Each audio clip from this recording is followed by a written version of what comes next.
Hello friends, my name is Jess and welcome back to my channel, Books Past Bedtime. Today we're going to be going through my February wrap-up. Now February was like a month of wild cards because I did not stick to my TBR at all, but I did read some really good freaking books, so I'm super excited to share them with you today. But first I'm going to go into my reading stats for the month. So first we have this nice little overview. As you can see, I did complete 16 books in February, which is pretty good. I did 20 in January, so it's less than I did in January, but February is a shorter month and I didn't read so much towards the end, the last week of February. I was feeling a little bit slumpy and just not sure what I wanted to pick up, so I started a bunch of different things, but that should help me erase my numbers in March. So I'm still happy with how much I read. I almost read 5,000 pages. I read 4,978 pages, so just shy of 5,000. My audiobook listening has definitely gone down. I've noticed I've kind of been straying away from audiobooks. I just feel like I don't have the attention span right now for some reason to focus on the audiobook. And if I am listening to an audiobook, it's while I'm reading the physical book as well. That has been working with me. I've been enjoying that, but listening to audiobooks by themselves, I have not been enjoying for some reason recently. All that to say, I only listened to 19 hours of audiobooks. I did have a pretty good average rating this month. My average rating was 4.1. I definitely read a lot of 5-star books, so I am super happy about that. I also acquired 9 books. This is a combination of audiobooks, ebooks, and physical books this month. I also checked out 8 library books and only read 1 of them, but I'm carrying them all over into March, so definitely check out my March TBR to see which books I have checked out from the library that I am planning to read this month. I did not reread any books, and then I did read 5 books that can be considered own voices in some capacity. Moving right along to the genres that I read this month. As you can see, this was a very heavy romance month. I did read 10 romances, which is on trend from January where I read 11.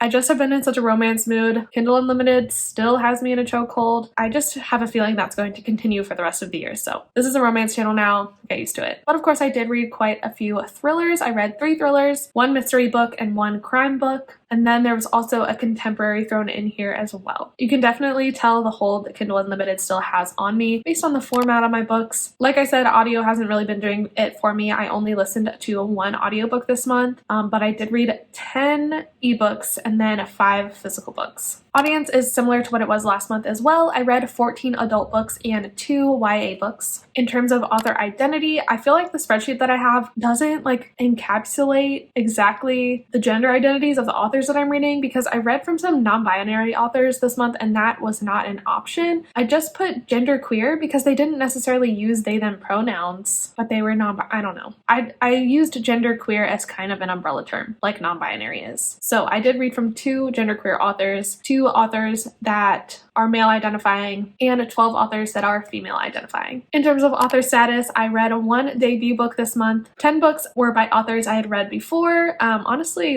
half the books I read this month were from the same author, or maybe not half, but a third.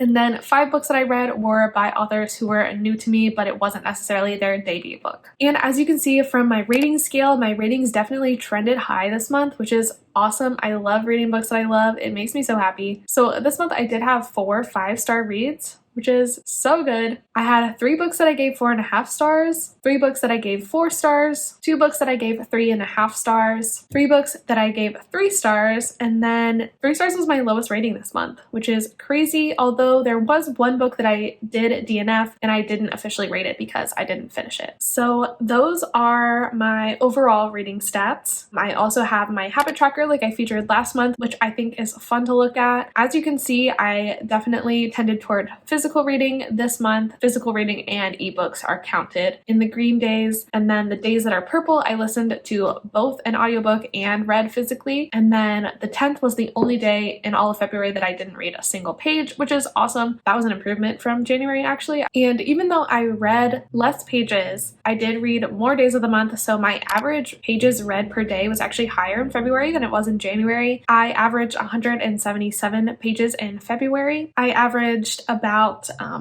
think it breaks down to like 10 minutes a day of audiobook listening because I didn't listen to very many audiobooks, but I did spend an average of 2 hours and 15 or so minutes reading per day, which is awesome. I'm super happy with that. I also wanted to highlight this little graphic that I post on my Instagram every month. This is a tracker to keep track of how many physical books that I have on my TBR and that I'm reading each month. Thought it would be fun to kind of go over it in this video as well. So as you can see, I started this year with 135 physical unread books on my TBR, which is crazy. This month in February, I read 5 books that I own physically. I added 5 books to my physical TBR as well. I did not unhaul any, and so I evened out to 133 books, which is also what I had in January. So I made no progress in February on my physical TBR, but it is what it is. I'm not like super focusing on this, but I think it's just a fun thing to track. So, and then I also wanted to highlight this same kind of deal for NetGalley. So at the beginning of 2022, I started with 13 books on NetGalley that I had not read or reviewed yet, and my feedback ratio was 43%. At the end of January, I was at a 44% feedback ratio, and now in February, I did read 1 book off my NetGalley TBR and did not request any more. So I did improve my feedback ratio again this month to 46%. Hopefully that will get even better as time goes on. That's the goal of this, obviously. All right, I believe that's all my stats for now. I have not been that good at keeping up with Storygraph, so I don't have those graphs for you this month. I'm sorry. I will try and update that though as soon as I can. So now that we're getting into the like wrap up review portion and getting into all the books that I read in February, I wanted to do it a little differently this month. So last month I went in order of when I read them, like chronologically, but I want to go back to going in order of how much I liked them. So I'm going to start with the worst book I read in February and then go all the way up to the best book I read in February. I just think that's a fun way to do it. Let's just dive right into it. So at the bottom of the list, as I mentioned earlier in the video, I did DNF 1 book this month, and that was Harlem Shuffle by Colson Whitehead. This book was just not my cup of tea. I talk about it pretty extensively in my Goodreads thriller video, so I will link that up above in case you haven't seen that yet. But basically, this book follows this man named Ray Carney, and it takes place in the 1960s, I believe. He's a black man living in Harlem. He owns his own furniture store, and he's really trying to do right for himself and his family, but he keeps getting like reeled back into a life of crime by his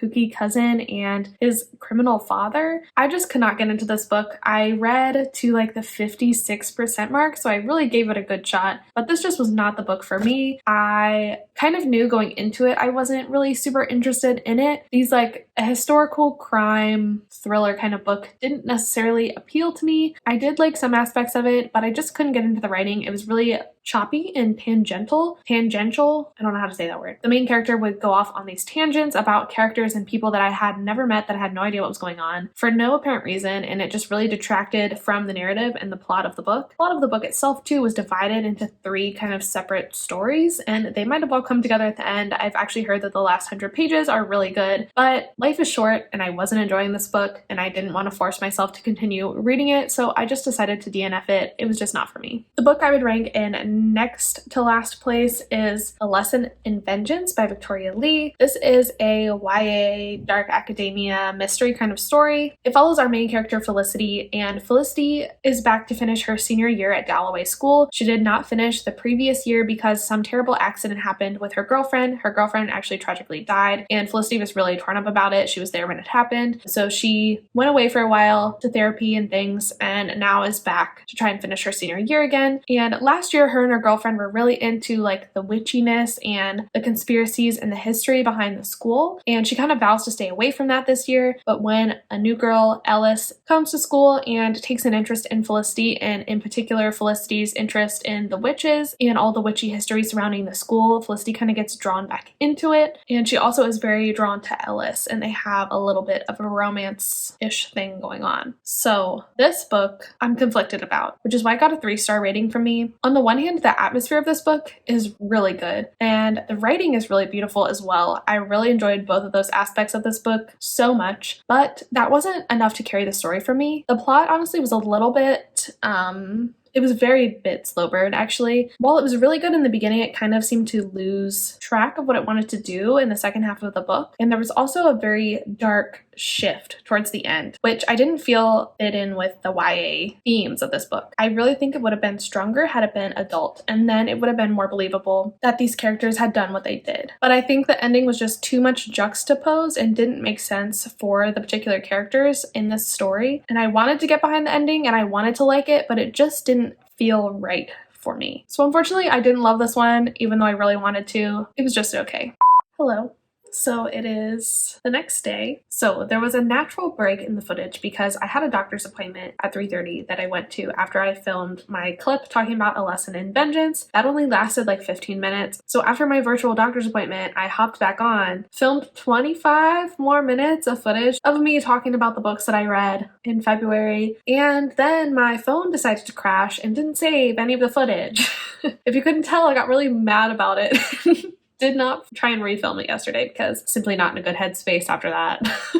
Just kidding. I just was very frustrated, so I was like, I don't want to do this right now, so I didn't. But I am back today to finish filming the rest of my February wrap-up. So let's just jump right back into it. Next in my ranking is actually a set of books in a series. I read books 2, 3, and 4 of the Fake Boyfriend series by Aidan Finley, Trick Play, Deke, and Blindsided. As a collective, these 3 books probably had an average of like a 3.25, 3.5 star rating, so that's why they are here on this ranking. First, going to talk about Trick Play, which is the second book in the series. In this book, we're following Matt and Noah's story. Matt is an NFL football player who was recently outed against his will. He is kind of trying to repair his public image and make sure this outing doesn't affect his football career. Part of repairing his image is that his agent suggests he get a fake boyfriend so that the media sees him as like a settled down person in a committed relationship. His agent enlists his friend, or his boyfriend's friend, Noah, to be Matt's fake boyfriend. They do not hit it off at first. It's like a bad first impression kind of deal. Honestly, understandably, because Matt is kind of a jerk. He does not want to be doing this. He doesn't see the point. Noah's just like, I'm just here to help you out. Like, why are you being a dick to me? And then there's like this magic switch that flips and suddenly they like each other and want to be together. I don't know. That was one of my biggest problems with this book, was that it just was kind of jarring for Matt to go from like complete asshole for no reason to like, oh, let's have sex. It's like, what? Okay. After that though, I did start to buy their chemistry and I liked them together as a couple, but it just like wasn't my favorite romance ever. So this one got, I think, a 3.5 star from me. The ending of this one was really cute though. I did like that. The next book in the series is Deke. This one follows Ollie and Lennon. Ollie is an NHL player, so he's a professional hockey player. He randomly runs into Lennon one day, who is a sports reporter, but Ollie doesn't know he's a sports reporter. Anyway, they get into this really strange situation where they pretend to be fake boyfriends to get Ollie's family off of his back. And this kind of like spirals into a bigger thing than it was initially supposed to be. But of course, when they start spending more time together, they realize that they actually really like each other. This one was probably my favorite in the series, not counting the first one that I read back in December. I really liked Ollie and Lennon's chemistry and dynamic, and I thought like the angst was good and believable, even though like the way that they got into this relationship situation was not believable in the slightest. But overall, I did enjoy this one. I thought it was fun and I liked the couple in this one, so I ended up giving this one 4 stars. And then the 4th book in the series that I read was called Blindsided. This book follows Miller and Talon, who are both NFL football players, and they're actually on Matt's football team from the second book. So we did meet them earlier on, and in that book I could really see like how they could have a book in the future, so I was super excited to get to this one, but it didn't really live up to my expectations. The story behind Miller and Talon is that they were friends in college and they used to like hook up together with multiple other parties. To me, this is hilarious, especially when like Miller starts to realize that he has feelings for Talon and is enjoying this because Talon is there. And I feel like if we had focused more on that aspect of the relationship, it would have been a really good book. Like I really wish that we had seen those scenes of them together and like Miller pining over Talon and like being conflicted because he thinks Talon is straight. Like I feel like there would have been so much more like angst and conflict if we had done that, but instead we like jump right into them being in a relationship together and trying to work out their relationship problems. When I think like the whole concept of them even getting to that point would have been to be in a relationship would have been so much more interesting. I feel like it was a missed opportunity with this book because the setup was so good, but we didn't get to see any of the setup. So that's what I really wanted from this one. I also didn't love Miller and Talon together. I didn't buy their chemistry necessarily. I think it's because we were just told about it instead of shown it. I also didn't just love their dynamic. They're both like alpha kind of people, and I'm just like, I don't know if this would work. I had a couple issues with this one. I only gave it 3 stars. It was definitely my least favorite that I've read in this series so far. Next on my ranking, I would probably put Verity by Colleen Hoover. This is a romantic thriller by Colleen Hoover, and it follows our main character. Lowen is an author who is hired to ghostwrite the rest of this series by this woman named Verity. Verity has been in an accident, so she is unable to write the rest of the series, but the family and like the publishing company wants it to be finished. So in order to kind of prepare for this job and get her ducks in a row, she goes to stay at Verity's house, and there she meets the comatose Verity and her husband, and Lowen starts to fall into this romance with the husband. And also while she's going through Verity's notes in her office, she finds this unpublished manuscript that's like a biography of Verity's life, and she starts to realize that there are a lot of dark things going on and that Verity might actually be a really bad person. And at the same time, she's very paranoid by her presence in the house. She thinks maybe she is pretending to be in a coma or something weird is going on. This book definitely has the creep factor because of that. I really loved that aspect of it. My favorite part of this book was probably reading Verity's manuscript because it is absolutely chilling and just like so fascinating and freaky. But the other half of the book that we spend with Lowen in the present day, very boring, not very interesting at all. I mean, don't get me wrong, while I was reading this book, it was addictive and I wanted to keep reading. It was very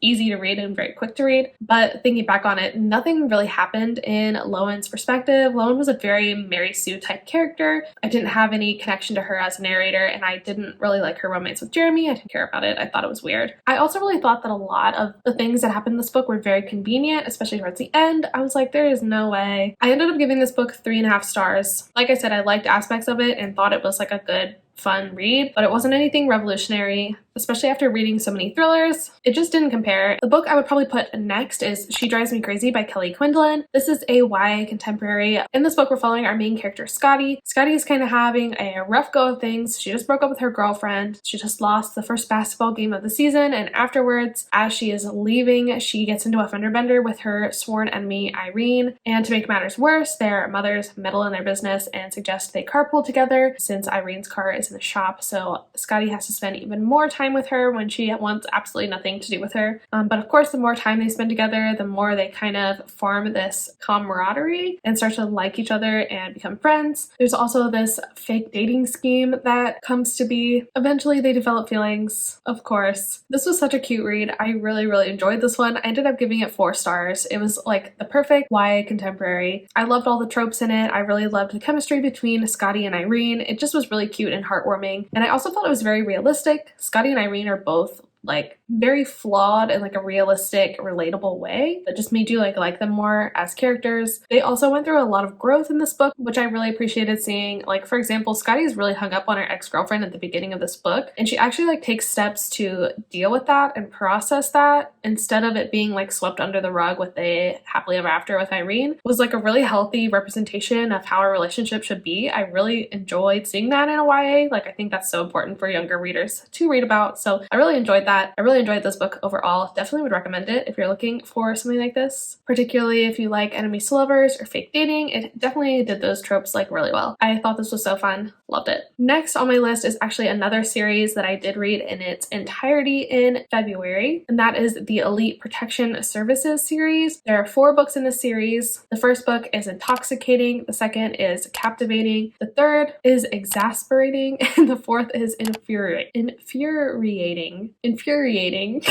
Am I even saying that right now? Anyway, so the whole shtick of this series is that the Elite Protection Services is a bodyguard company, and these are all like age gap bodyguard romances. So if you like forced proximity and age gap, I would definitely recommend these. They were very good. As a collective series, I feel like I would rate it probably a 4, but some of these books were so freaking good. Okay, I'm just gonna get into it. The first book, Intoxicating, follows Wyatt and Lincoln. Wyatt is the son of this conservative conservative senator, and Lincoln is the bodyguard assigned to kind of watch over him for the summer to stay out of trouble so that his dad can run his campaign successfully. I do want to say trigger warning for self-harm in this book. If you're sensitive to that, don't read this one. But I fucking loved this book so much. Like, going into it, I wasn't sure if it was going to work for me, but I've come to the conclusion that anything Only James writes will work for me. This is slightly kinky, but not in a way that went too far, because it's easy for it to go too far for me. So this was like a good light kink, fun exploration for me. I enjoyed it. I just really loved the dynamic between Wyatt and Lincoln. There's lots of like hurt comfort and like touch him and you die kind of vibes, which so good. I just love this book. Another character in this book, Charlie, she is Wyatt's best friend. She is so fucking hilarious. She's the best character by far in this whole series, and like she features throughout the whole series. I loved her so much. This book was 5 stars. I loved it. Like, I loved it so much. It was so good. It definitely was my favorite in the series. The next book, Captivating, unfortunately did not work as much for me. This is the story of, what are their names? I don't know. Shep and Elijah. Elijah is like a child star. He's a movie star. He's a celebrity. And Shep is assigned to be his bodyguard because I think there's somebody like stalking him or after him or something. Some kind of situation that he needs a bodyguard for. But of course, they fall in love. The twist in this one is that Shep is a sociopath, which is interesting. This is kind of a theme in Only James' work. She likes to play with like sociopath and psychopathic characters. She's done it where it's worked for me before, which I will get into later in this wrap up. But in this book, I didn't like it very much. Shep was just the kind of person, he was like 40 years old. He had never connected with anybody. He was very inexperienced. And I didn't like that dynamic because of the age gap aspect of it. Like, I feel like the point of like an age gap romance is that the older person is supposed to be experienced. So I thought it was kind of weird that everyone was having first times in this book together. I don't know. It didn't work for me very much. I didn't like that dynamic. I thought Shep was kind of weird. He was very robotic too, like at the point of a sociopath, so you don't have like normal human emotions, but I didn't want that in my romance. I don't know. I will say though that the ending of this book was so fucking good. Like, I don't want to give you spoilers, but it's good. It's really good. In like a dark, twisted way, but really good. Okay. I ended up giving this book an even like 3 stars just because the romance chemistry didn't work for me, but it still was a fun read and I liked the ending a lot. The next book in this series, Exasperating, follows the story of Robbie and Calder. Now, Robbie and Elijah from the second book have a connection. They were like PR boyfriends because Robbie is also famous. He's like a child star too. He's on like the equivalent of like Disney Channel or something like that. Calder is assigned to be his bodyguard. I don't remember why or what happens to Robbie. Oh, Robbie is from like a freaky religious cult and somebody is like out to get him from his childhood, which is terrifying. And so Calder is hired to protect him. So Calder is kind of a playboy, but he develops this like huge soft spot for Robbie, and it is just the sweetest fucking thing I've ever read in my life. I just love like how much he wanted to take care of him. Their dynamic was so good. It was so sweet. It just like made my heart explode. I loved it so much. I loved them together. But unlike the second book, this book had a really strange ending. It went in a very strange direction. I did not like the epilogue very much. I feel like Miss Only James could have done anything except what she did in this epilogue. It would have been better. It was okay, but it was really strange. But I did love like everything about this book, so I did give this one 4.5 stars. It just wasn't quite as good as the first one. And then the final book in the series was called Infuriating. Why can I not say that word? Anyway, this is Jackson and Day's story. Jackson is like the overall boss of the whole bodyguard company. Day is a cam boy who witnesses a murder of one of his clients while they're on this live stream together. And it turns out that the guy who murdered this client is murdering Day's clients in order to get to Day. So Day needs some protection in the form of Jackson, obviously. When I first started reading this one, I didn't love this one quite as much because there's a lot of like smut without feelings, which I struggled with. I'm here for the pining and the angst and the feelings. But after the 50% mark, it got a lot better and their connection really started to develop. So after that point, I really did like them together and I liked their dynamic, but they definitely were my favorite couple in this series. Although the plot of this one was really good, I did like the plot. That's the thing about Only James, is that her romances are so good and her smut scenes are so good and like the feelings are so good, but then there's also like a really good plot in all of these books that's kind of like outside the scope of the romance. I love it. She's a really good writer. Like, regardless of if you like romance or not, these books are just really well written. This book got 4 stars from me just because I did like it better than like the second book in the series, but not as much as the other two. And I really struggled with the beginning, so it knocked off a star, even though I ended up really enjoying it in the end. Alright, next on my ranking is In My Dreams I Hold a Knife by Ashley Winstead. This is a dark academia thriller, and it's following this group of friends who met back in college. They are now going back for their 10-year reunion, kind of reuniting for the first time. Also, their senior year of college, one of their friends was tragically murdered, and the murderer was never apprehended. Then as they come together for this reunion, all signs point to one of the members of the group being responsible for the murder of their friend. And so it kind of turns into a whodunit mystery. All of these characters are like very dark, very unlikable kind of people, but they're so fascinating and interesting to read about. And I did end up really loving this book. I think I went into it like expecting it to change my life just because of all of the buzz I had heard about this book, so it didn't quite live up to my expectations, but at the same time I still really liked it. For most of this story, we're in the head of our main character Jessica, and it was so weird to read a main character who had my same name. It was like such a unique experience because a lot of parts of Jessica I related to. Like, she has this like intense like drive to prove herself and have other people like think of her as good and like just feeling inadequate and left out, all like feelings that I'm sure most of us have had at some point in our life. Being in her head, also having the same name as her, I feel like it like increased the paranoia for me of this book and made me feel very like unsettled because I was like, why am I relating to this character who at the same time is very obviously not good and is very obviously a bad character? It was a lot. It was an intense experience. But overall, the story is so fast-paced and thrilling. I really enjoyed it. I really thought it was perfectly paced, and I loved how the reveals came, and it really just felt like we were solving the mystery along with everyone in the story. I really thought like the big reveal and the ending was really well done also. There was also like a little bit of a romance in here that I was really rooting for, but at the same time, it's like it's the kind of romance where you're like, I wouldn't like either of you two, but you work really well together and you can go and be fucked up together. And I really loved it. I think that was kind of one of my favorite parts of this book was a really rich experience in that it had thrilling elements. It had an awesome like dark academia setting because it's set at the university, and it also had this romance element and a bunch of like morally great characters. It just was like altogether a really fun story. I ended up rating this 4.5 stars. Wasn't quite a 5-star for me, but I really enjoyed this one. Now the 2 books in the next 2 slots are kind of interchangeable. Like, I feel like if you caught me on a different day, I would probably swap them, but as it stands, I think next on my list is going to be Something Fabulous by Alexis Hall. This is a campy, ridiculous historical romance following our main character, Duke Valentine. Valentine is kind of promised to be married to this lady named Arabella. He goes to do his duty and proposes to her, but to his surprise, she says no, absolutely not, and then she runs away.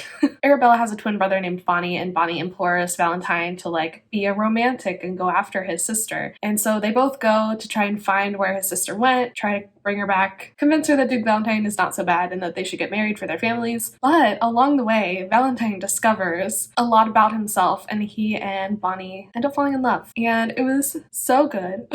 There's just something about Alexis Hall's writing style that just really works for me. I love their banter so much. And just like the chemistry and the ridiculousness of the characters, but how everything works together, I found myself like laughing out loud so much at this book. Like, it's hilarious and just campy in the best possible way. I'm really not a big like historical romance reader, but this really wanted to make me get more into it. Like, if anyone has like similar recommendations that are like don't take themselves too seriously, let me know because this was so much fun. This one also has demisexual rep, which I loved. I always love seeing characters on the asexual spectrum. It's so important to me. I loved this so freaking much, and I cannot wait for the next book. This is going to be kind of like a companion series, I think. And the next book we are looking at, I believe they're a genderqueer character or like a gender fluid character named Peggy, and I'm so pumped for their story. I can't wait. Oh, and this book, I rated 5 stars, but it's not a 5-star favorite. It's just a 5-star read. Like, I had a lot of fun with it. I don't know why I'm trying to justify my rating. I rated it 5 stars, but the next book on my list, I only rated 4.5, which I think is why I was trying to justify it. But I just feel like this one had more of an emotional impact on me, but that is Reminders of Him by Colleen Hoover. This was actually the first Colleen Hoover book I ever read, and I was very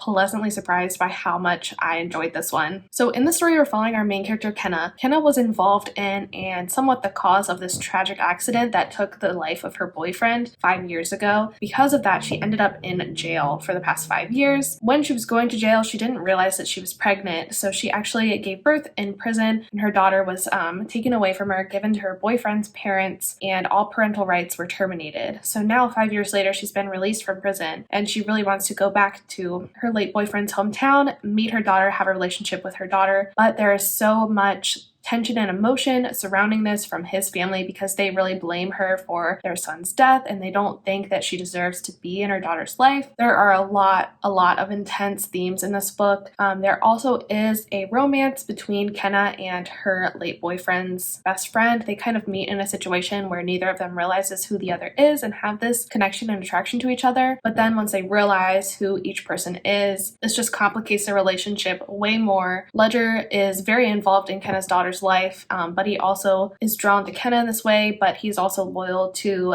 his friend's parents. It's this whole convoluted situation. What I loved so much about this book was how it made me question my own morals and beliefs and how I would feel in this situation. Before reading this book, if you had just presented me with this scenario, I think I would have agreed with the parents and been like, she made her bed, she deserves to experience the consequences of her actions. I understand why they wouldn't want her in their granddaughter's life. But then when you read this book and you're forced to look at the situation from all the different perspectives, it's just almost life-changing, the kind of thoughts that you have and the things you come to realize. I ended up being Kenna's biggest supporter in this book, which I never would have thought. I really thought I would have had a more difficult time with that. So it's just so interesting that Colleen can create this emotional, gut-wrenching story that really just affects you so deeply. I'm blown away by how much I loved this book. I really, from what I hear about Colleen Hoover and the things I see, I don't know, I just didn't expect to read such an emotionally traumatizing and intense book, but I loved it so much. I thought it was really well written. I loved all the characters. I loved the moral dilemma that was presented and how it was dealt with in the story. I just thought it was done so well. This book was devastating, but I freaking loved it so much. It was so good. Talking about it, I think I'm gonna raise my rating to 5 stars because the more I still think about this book all the time. It was really, really, really good. I loved it. And then the next book that I want to talk about is almost my favorite book of the month, but not quite. But it was so freaking good. It's definitely a favorite of the year. I loved it so much. Okay, anyway. That is Unhinged by Only James. This was my first foray into dark romance. There was a lot of firsts going on this month. Basically, this is the first book in the Necessary Evil series. The concept of this series is that it follows the Mulvaney family. The Mulvaney family is a family of 7 psychopathic brothers who are all adopted by this billionaire named Thomas, who takes their psychopathic tendencies and hones them to be used for good, and they are just a band of vigilante warriors, killing all the murderers and rapists and child predators in the world. And the books in this series are all of their romances. This book was so freaking good. I can't even get over it. This first book follows Adam. Adam is the youngest brother of the family and his relationship with Noah. Noah is actually the son of somebody that Adam had murdered in the past, and Noah, ever since this happened, he kind of witnessed part of it. His life mission for the past so many years has been tracking down Adam and exacting revenge on him. But when they finally have their first encounter, Adam is like, you know why I killed him, right? And Noah is like, no. And then Adam reveals why. Noah's father was a horrible child predator, and this kind of unleashes a bunch of repressed memories that Noah didn't even know he had. After this kind of happens, he realizes that he wants to enlist Adam to help him take down the rest of the people from his father's operation that he remembers, because he knows they're still out there hurting people. And then they also have this freaking hot as hell romance along the way. These two characters are so freaking good. I loved their dynamic so much. Noah is just a sweet cinnamon roll character, and he was just hurt so bad by everyone in his life, and I just wanted to burn the world down for him. But Adam does burn the world down for him, and that is what he deserves, and I loved it so freaking much. Big touch him and you die energy in this one, and it was so good. It was so good. I wasn't sure how I would feel about it, but I really loved this element of Adam being a psychopath, unable to feel love, unable to feel remorse, unable to feel empathy. Seeing Noah struggle with that and wonder will it be enough if he never loves me? But then what they have is maybe even better than love. I loved it. It was so good. I can't. Please read this book. It's a it's a favorite for sure. It was so freaking good. After that diatribe, you may be wondering what could possibly top that, and I will tell you. Razor Blade Tears by S.A. Cosby. This book was incredible. I talked about this way more in depth in my video where I ranked all of the Goodreads thriller nominees from last year, but I don't mind screaming about it again because it really was just that good. So in this story, we're following these two men. One is a black man and one is a white man. They have very little in common with each other except for the fact that their two sons who are in a relationship with one another were recently murdered. They also have in common that they were kind of bigoted assholes to their sons when their sons were alive, but now in death they're kind of coming to realize that they might have been wrong, that they've missed out on so much of their sons' lives, and now they can never rectify those mistakes. These thoughts are really haunting them, and so in order to channel that anger and sadness and guilt, they decide they're going to go after the people that killed their sons. So they team up and enact this revenge plot, go out and trying to figure out exactly what happened because the police aren't getting anywhere, they don't care that much, so they really take matters into their own hands, and along the way they really start to process their emotions surrounding this as well and speak with each other and like sit with themselves and realize like how fucked up they were to their children. When this book was first released, I was very wary of it. I wasn't sure if I could even forgive these people in the situation for what they did to their sons. But that's what makes this book so great. Kind of in a similar vein to Reminders of Him, you're really like put in their shoes and forced to evaluate your own moral views and how you feel about and think about life. This book was so freaking emotional. I sobbed like a baby at the end of it, and I just will think about this for so long. I really just loved how many elements were included in this. It was very much genre bending. At its core, I guess it is a thriller, yes, and it had thrilling elements, kept you on the edge of your seat. There was some gore, like the solving of a mystery. It also tackles discussions around race and class and sexuality, which I think were super important. But at the core of this is about two deeply flawed characters who are trying to do everything in their power to like right their past mistakes. And I just loved it so much. It was so good. This book was so impactful. I think this is a story that everyone needs to read, which is why it's at the top of my list for this month. I just can't see how somebody could read this and not get anything out of it. I just think there's something for everyone to hear in this book, and I just loved it so much. It was so good. If you read nothing else from this list, please read this book. All right, and that is finally my entire February wrap up. I need to read less books in March because I got really tired of talking in this video, which is why this is actually the third day I'm filming this. Thank you so much for watching. Please let me know in the comments what the best book you read in February was. I would love to know. You can also follow me on Instagram if you would like to see what I'm reading on the day today. I try and post pretty frequent updates over there. And yeah, don't forget to like and subscribe if you want to see more bookish content from me. And I will see you in the next one. Bye.